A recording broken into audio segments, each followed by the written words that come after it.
دائما الخطورات. فرصة لتسجيل الهدف الأول لفائدة فريق النهضة البركانية. هنا كان هناك كنقول أنه اختراق أمام المرمى، بالتالي تم إبعاد الكرة في الوقت هناك مرتد هجومي في الجهة اليمنى عند عبد الرحيم مقران. عبد الرحيم مقران لفائدة فتح الرباط. هناك خطأ بالفعل، هناك خطأ لفائدة فتح الرباط. غادي يكون هناك انذار ثاني لبكر الهلالي، لا يعني الطرد. انذار ثاني لبكر الهلالي، ثاني ورقة حمراء لبكر الهلالي الذي سيغادر.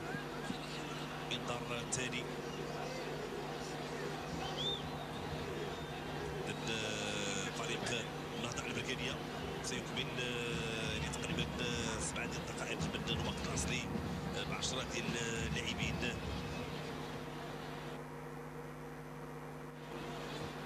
خروج بكر الهلالي بعد ما تلقى ورقة صفراء ثانية، وبالتالي الورقة الحمراء للاعب بكر الهلالي.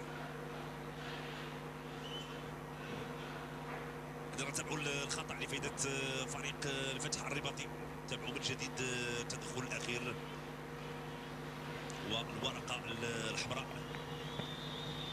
إذا كنت من المتابعين الجدد اشترك الآن في القناة ليصلك الجديد بالضغط على الزر الأحمر أسفل القناة مع تفعيل الجرس، ولا تنسوا دعم المقطع بلايك. شكرا لكم جزيل الشكر.